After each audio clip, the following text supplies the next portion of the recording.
Unfortunately, I may write only a few simple words.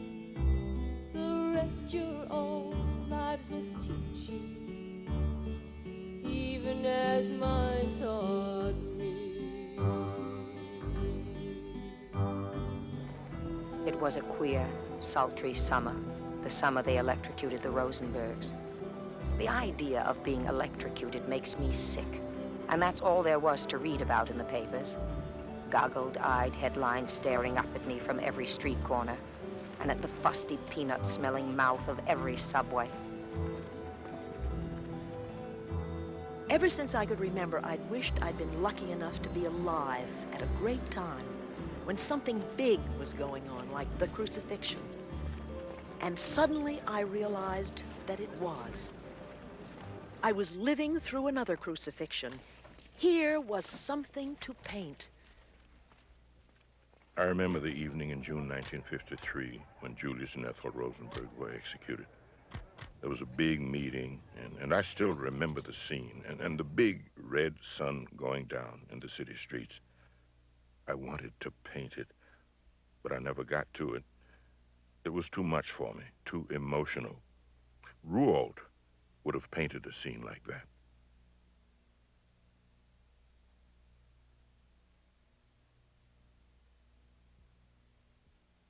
In September 1988, an exhibition, Unknown Secrets, Art in the Rosenberg Era, began touring the United States.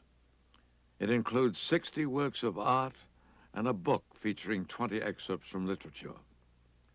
Both explore the relationship between art and politics, focusing on works created about the Rosenberg atom bomb conspiracy case and the era in which it unfolded. The story of the United States versus Julius and Ethel Rosenberg and their co-defendant Morton Sobel begins on February 2nd, 1950, with the arrest for espionage of Klaus Fuchs, a British nuclear scientist. Fuchs offers no names and identifies no accomplices. Nearly 4 months later, Harry Gold, a 39-year-old chemist, is arrested. The public is given the impression of a growing conspiracy. In June 1950, the FBI takes into custody a former soldier at the Los Alamos Atomic Laboratory, David Greenglass. The charge, passing the secret of the bomb to Gold. Greenglass implicates his brother-in-law, Julius Rosenberg, who was arrested on July 17th. His wife, Ethel, 3 weeks later. The couple is charged with conspiracy to commit espionage, a capital offense. Days later, Morton Sobel is arrested. All three plead innocent. The drama pits brother against sister, with David Greenglass the chief prosecution witness. The motive is deemed ideological, communism. All of the defendants and their accusers are Jews. So is the judge, Irving Kaufman, the prosecutor, Irving Sapol, and his powerful assistant, Roy Cohn. There are, however, no Jews on the jury. The trial lasts 14 days. Found guilty, the Rosenbergs are sentenced to die at Sing Sing prison.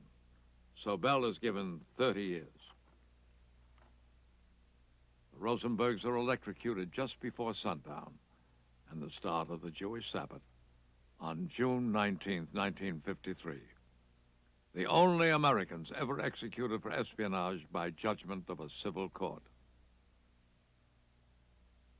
For the artists and writers whose works you will see and hear, the trial record and news accounts tell only a part of the story. Their work tells the rest, exploring unanswered questions about the Rosenberg era and erasing the boundary which separates politics from art.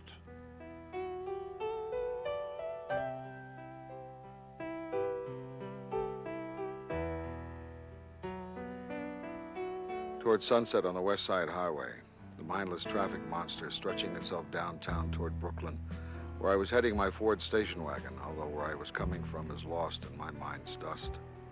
Well, not quite. It was probably from the Martin Beck Theater where, now that I think about it, the Crucible was playing. This is undoubtedly why I had forgotten what was supposed to happen at sundown. A bit more than 30 years ago now. But coming at me over my car radio now was a voice saying that all appeals had been exhausted with the failure of the Supreme Court or any of the justices to order a stay of execution. The sheer heat of the anti-communist feeling in the country should have warned a cool judge away from, not toward, the death penalty. And when you have a brother as one of the main supports of the prosecution's case against his sister's husband, you've got to take some long thoughts before believing him. There is no hatred on the earth, no resentment as coruscating as that between related people. We were only 8 or so years past the discovery of the mounds of dead in Dachau, Bergen-Belsen, Auschwitz, and other marks of Cain on the forehead of our century. They could not merely be 2 spies being executed, but 2 Jews. It was not possible to avoid this in the second half of the 20th century. Such were the times.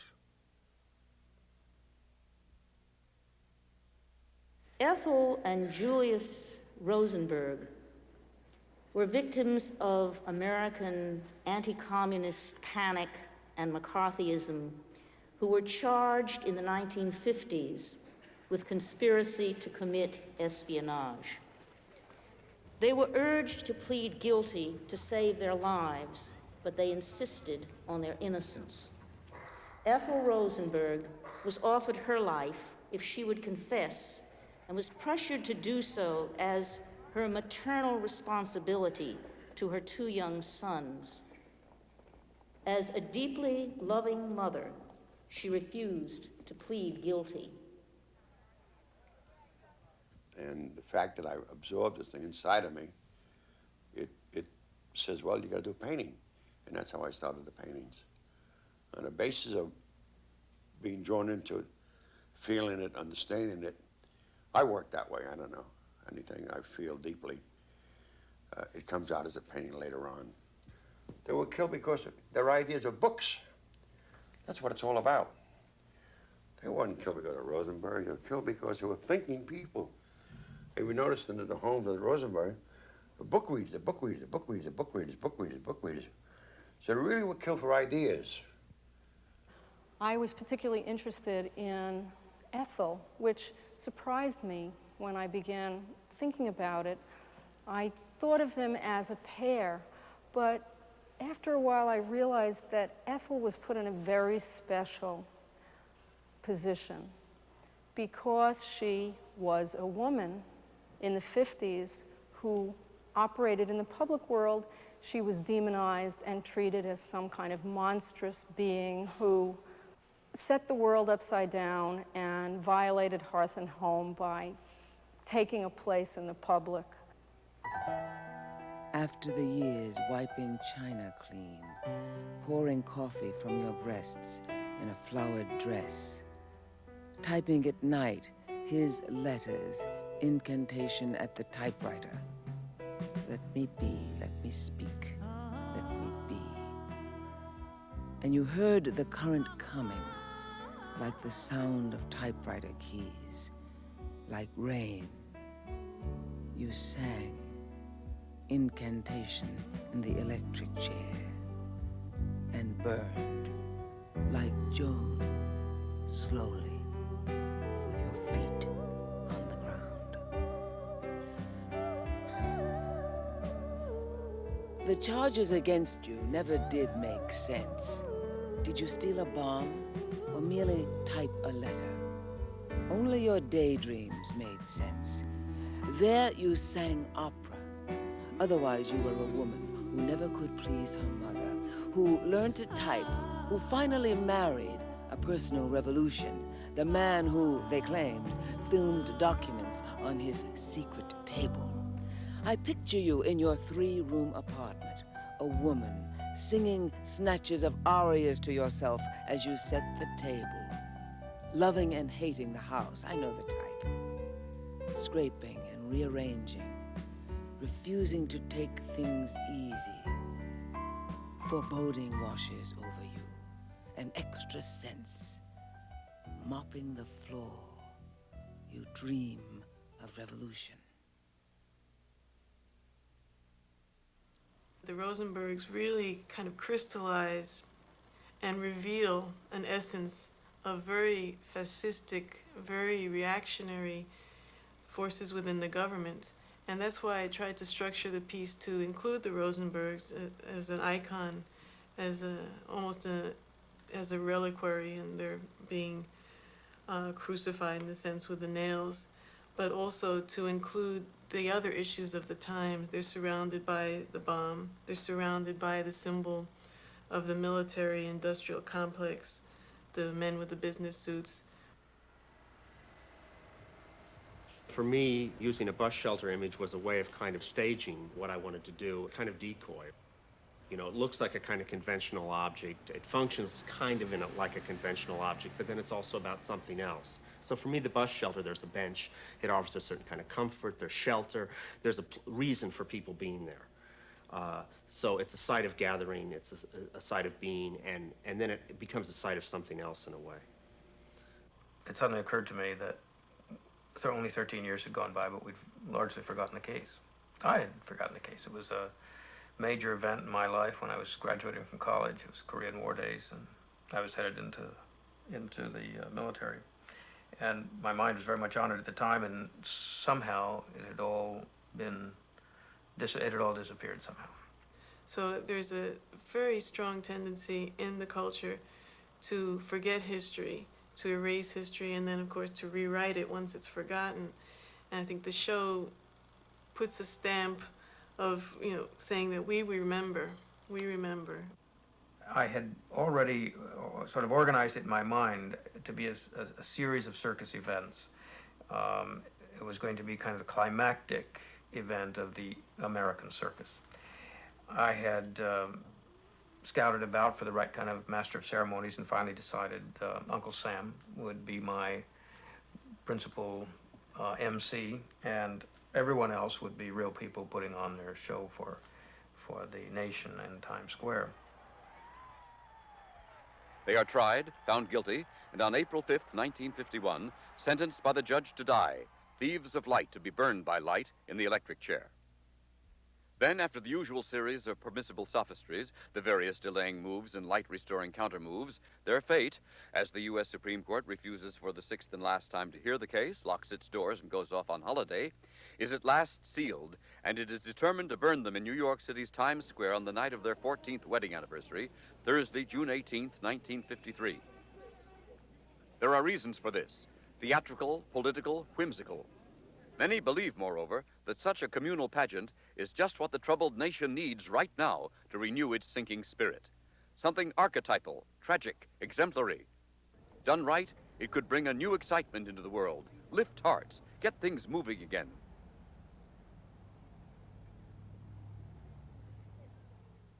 And what I needed was some sort of clown figure to come in between the acts, drop his pants, shoot off a rocket or whatever, and sort of give the high wire outfit time to reset.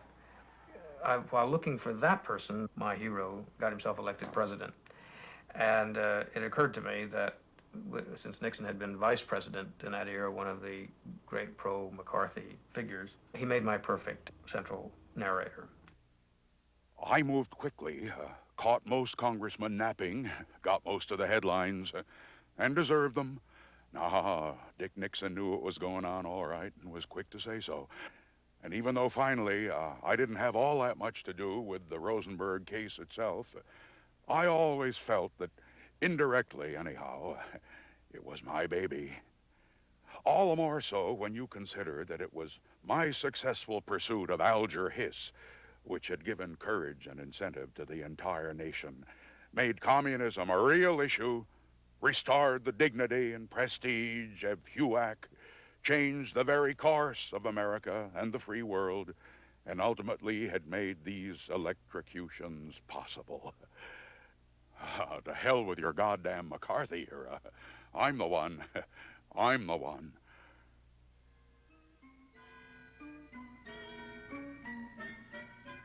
Are you now, or have you ever been a member of the Communist Party?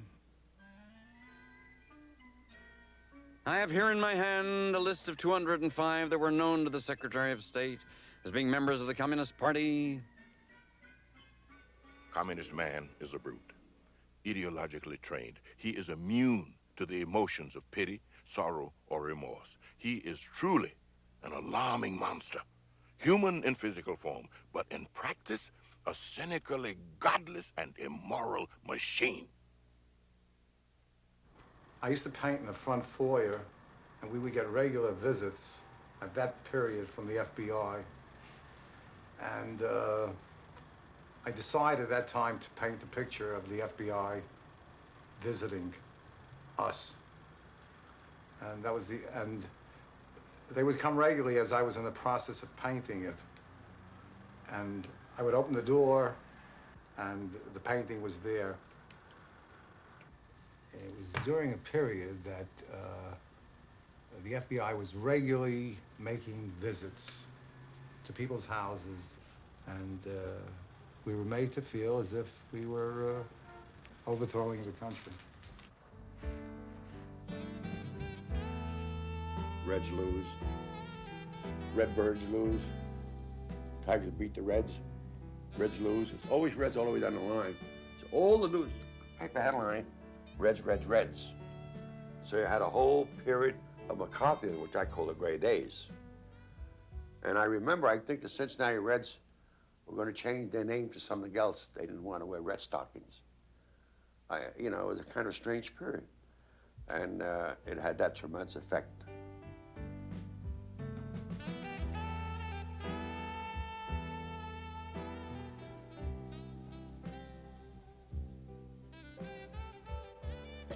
Someone pointed out that that was the Sabbath. We're not going to burn them on Sunday. The president shouted, rearing up from his doodle, his blue eyes flashing. No, General. The Jewish Sabbath. These people are Jews. Oh, all right then, said the president. All of this was just a joke. Everybody was just trying to calm down. The Attorney General pondered the problem a moment and said, well, in that case, we'll finish it tonight. We'll set up as soon as the court stops sitting.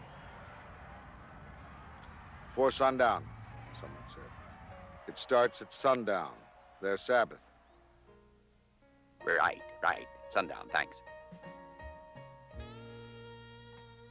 The execution will take place tonight. It's too bad that it could not be televised. 2 real people being executed.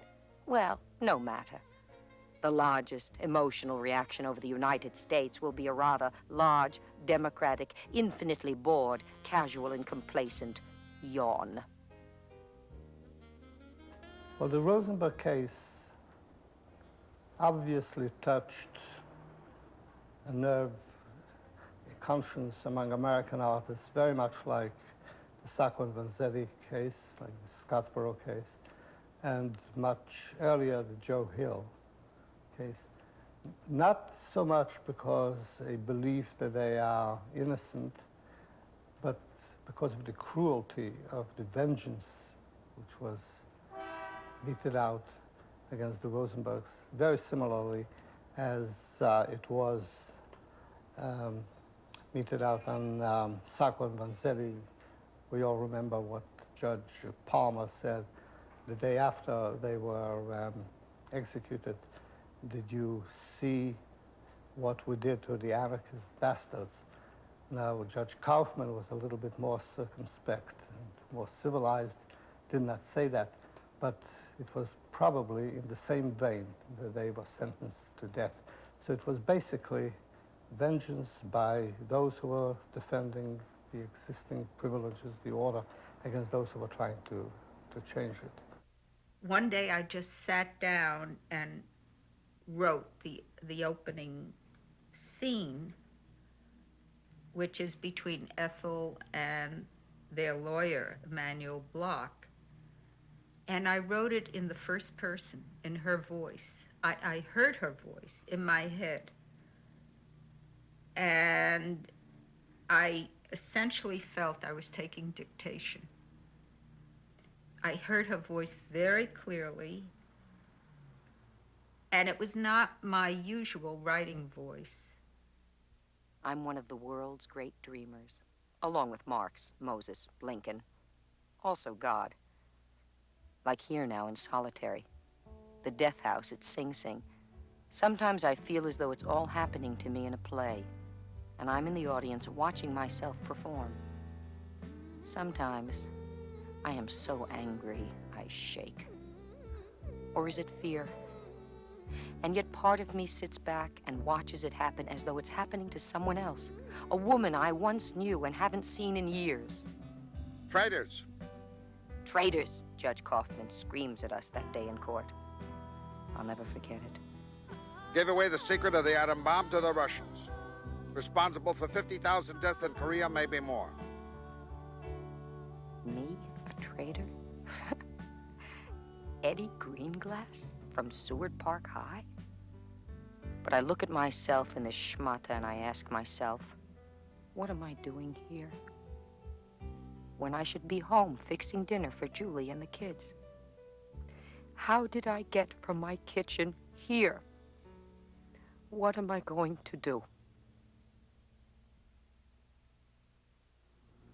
I guess people often think I've been kind of haunted by the images of the 50s, which is true in the work, although I've used more contemporary images also. But the 50s, for me, of course, are in a very personal way, are the very first images I remember, political imagery. And I think one of the things that, as an artist, or maybe just as anybody, I'm very interested, and I think a lot of people are very interested in knowing the kind of political climate one is born into, because that political climate is being filtered through the voices of the mother and the father and the family life, and you know, it's creeping through in so many different ways that I think as you get older, you want to kind of come to terms with that history. In jener Erev Shabbos dicker Show is der Richter geblieben auf seinem Posten. In that Erev Shabbos hour, the judge was stationed at his post in the judge's chamber on Foley Square and impatiently paced the floor, unable to stop thinking of the trial, of the hearing. Ah, what a distance had spanned from the judge's chair to the electric chair in Sing Sing. Not an easy time. Not an easy time. Not gering. Sometimes a political event can take place in your lifetime, and you can be at the time very apolitical, as I was then, yet that event becomes part of you, lying in wait for you until you can integrate it, not just integrate its meaning into your life, but to integrate your personal life into history. I didn't do research to write this poem. If I had, it would probably be a very different kind of poem. What I did was to try to remember, to imagine, and then to ask questions. 1 week before my wedding, that couple gets the chair. The Volts grapple her, don't kill her fast enough. Libere le Rosenberg. I hadn't realized our family arguments was so important. My narrow understanding of crime, of punishment, no language for this torment. Mystery of that marriage, always both faces on every front page in the world. Something so shocking, so unfathomable, it must be pushed aside. But I've always been on the defensive about the road. I've been on the defensive the last 40 years being a militant kid. So in the last few years, I feel free. I think, thank God I feel free. Always on the defensive about Labor Day, being militant, the Rosenbergs, May Day, the Haymarket. And I'm just about feeling free with myself. Not quite free yet. One of the things that I wonder about, I feel such power coming off of these walls. I feel such energy, and I wonder where it all comes from. You know, 2 innocent people were put to death. and I want to make it, you know, or many of you who know me, it's my position, and I have no doubt my parents' innocence. But innocent people die every day. It's an unfortunate fact, but it's true. And why? What is it about these people? I know, I mean, these people are my parents, they're very special to me, but why are they special to so many people? One of the things that, the themes that I see expressed on these walls is the theme of resistance, the theme of manipulation, and resistance to manipulation. And I think it's my parents' resistance that led to this exhibit. I'll bet that they never thought that there would be this outflow in the arts as a result of the murder that they committed at that time. Frequently, when people talk in terms of going back into court or of getting a congressional committee to investigate the thing again, I poo-poo the idea, and I always say it's the artists and the poets that are going to render the final judgment on the guilt or innocence of the Rosenbergs. And it's the poets and the playwrights that will give the public the picture of what the whole situation really is. We wished we might have had